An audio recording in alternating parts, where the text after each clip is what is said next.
have in Nashville, Tennessee. Assistants were now having to choose their paths across the oven carefully, but there was a sense of purpose and pride driving these men and women to work so hard. I couldn't expect such a big oven, you know. James Amato, no longer the little boy who had first suggested a giant pizza to his father years ago, now resembled a bricklayer, carefully positioning each slice of dough. By the end of the day, 6,500 slices would have been used.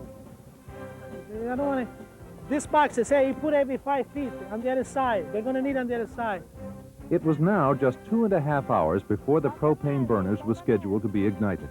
The pizza was on time, yet Lorenzo was pushing harder and harder. Well, it seems like we're going to make it.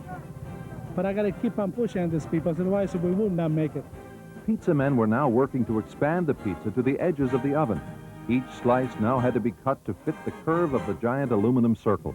Well, I didn't expect it to be like this, to tell you the truth. I expected it more like a, you know, something concoction stuck together. But it's going to be a hell of a pizza. Qua ci vuole cheese andate più more. Amato took to the air, and from a cherry picker began filling in light spots on the pizza with additional cheese. Lorenzo Amato was the hero of the hour. As the pizza neared completion, Lorenzo seemed to be everywhere at once. Back in the cherry picker, spreading pepperoni this time, and then on the edge of the oven with more cheese. So we use a lot of cheese and a lot of sauce, and we're going to make the best pizza ever. And we want to bring the title back to the United States. 6 hours after it began, the last of the ingredients were being removed from the semi-trailer trucks. But the pizza was still far from complete. The edges still needed to be filled in, and cheese was running low. 1, 2, and 3. I want you to go to the restaurant, Cafe de Lorenzo. Got it, all the cheese we got. Round it, bring it back. Okay. Get a box. Just go with them. Okay. Listen, you're going to hold the pizza, man. You got it to come back here by 11 or 11 o'clock. Okay. You got it 1 hour. Like the pizza, the crowd was continuing to grow. TV crews were now beginning to capture the event. And before the day was over, pictures would appear on more than 90 TV stations in the United States via satellite. With the cheese shortage averted, Lorenzo took time out to share the moment with his children and to let them participate in this record-breaking event by adding ingredients themselves to the nearly completed pizza. Lorenzo's dream, after all, was to make this gigantic pizza for children to admire. This is the last can of sauce we're going to put on the pizza. How many is that? This is 550 cans. 550 cans. Yes, sir, 550 cans. Good job, Excellent, excellent. Good pizza. Excellent, beautiful, couldn't be any better. Bella, bella. After 6.5 hours, the uncooked pizza was complete. The final 2-foot square area would be filled in by Lorenzo and Louis Pianconi, for without these two men, Lorenzo for his dream and Pianconi for his resources, there would have been no pizza. 2, 3. Like this, sir.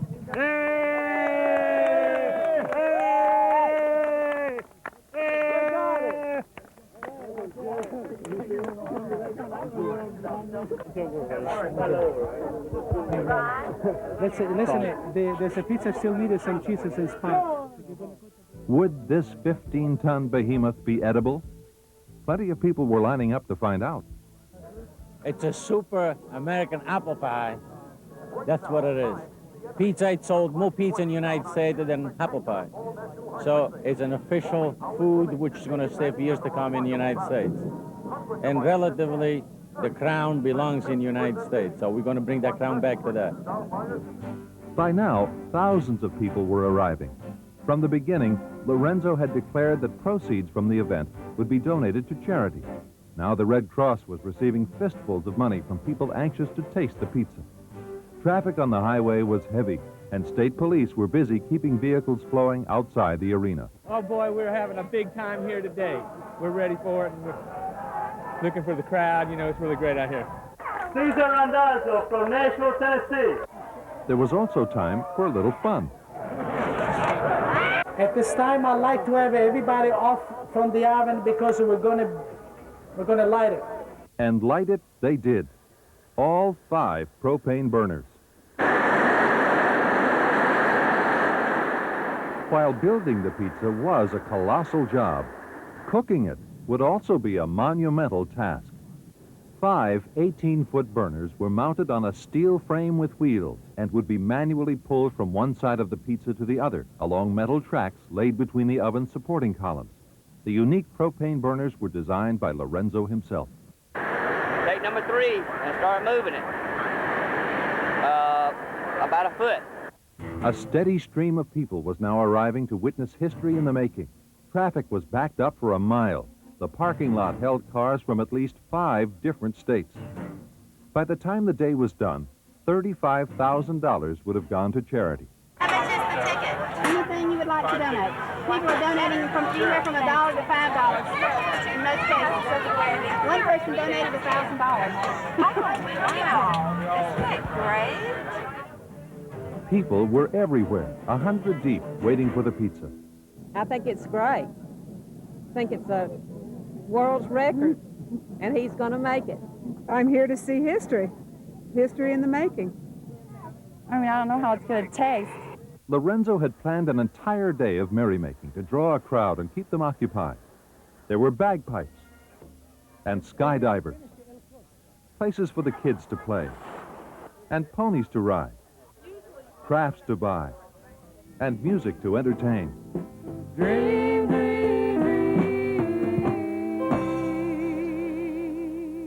And Lorenzo's dream was coming true. Mother Nature was cooperating, and the pizza was on schedule. The cheese was now visibly melting on the pizza. Heat could be seen rising from the giant oven. Pizza men donned the wooden sandals originally suggested by the National Aeronautics and Space Administration to protect them from the oven's heat. We have a 250 degrees right now, and we're going to reach a 400. He really should be complimented for all this big undertaking. Are you ready to taste it? Oh, sure am. Wait, right? I'm a pizza fan. That's the reason I'm here. Art Chiodo drove 6 hours to see the pizza, just so he could teach his elementary school class a lesson from first-hand information. Well, I've got a 4th grade class, and I'm going to try to map out exactly the size of this in the playground for them. And see if they can actually understand the concept of the size of this pizza. Also among the estimated 10 to 15,000 people on hand was Fred Seba. Fred held the distinction of having witnessed Lorenzo's last record-setting pizza in New York in 1978. Just like this one, only it wasn't quite as big. And it was built in by about the same way, only it didn't seem as though it was quite this high off the ground. It was now 9 hours since the first pizza men began their preparations in the pre-dawn hours. Local health officials gave the pie the once-over and declared it fit for a king. A pizza king, of course. They've done an excellent job. There's been a lot of preparation and preparing for this event. It's safe to eat. Yes, sir. Very much so. Have you had a piece yet? Not yet. Planning on it in a little while. The first slice went to Amato himself. I think it's all for a great cause, and I think Lorenzo's got his heart in the right place.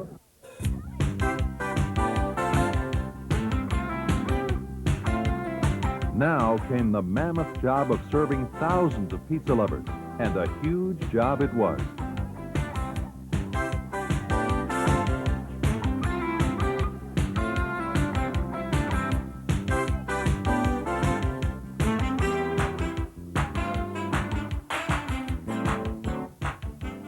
Oh, I think it's real good.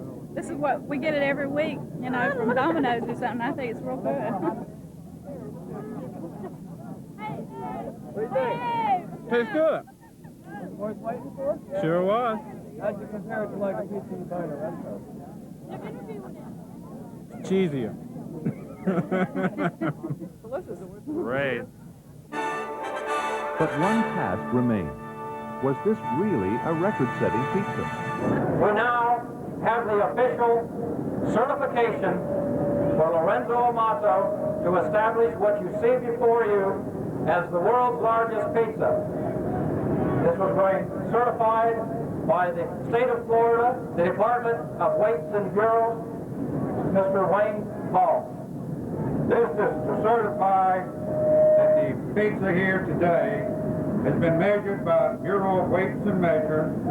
It is to be exactly 100 feet 1 inch across, or 1,132,860 square inches. We proclaim this the world's largest pizza. How about that?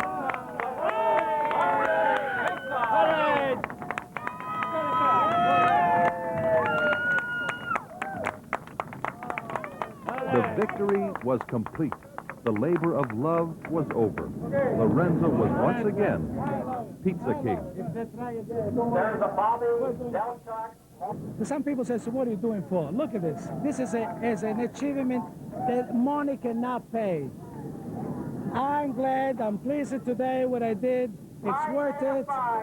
I think the record belongs in the United States, and we're making sure we're going to keep it. More American than apple pie, this pizza had brought the record back to the country Lorenzo Amato loved so dearly. I'm tired. I've been working day and night. There's been a lot of coordination. I'm happy. I'm very happy inside. If you want me to jump it? Okay, I'll jump it. And for miles around, it seemed everyone was eating pizza.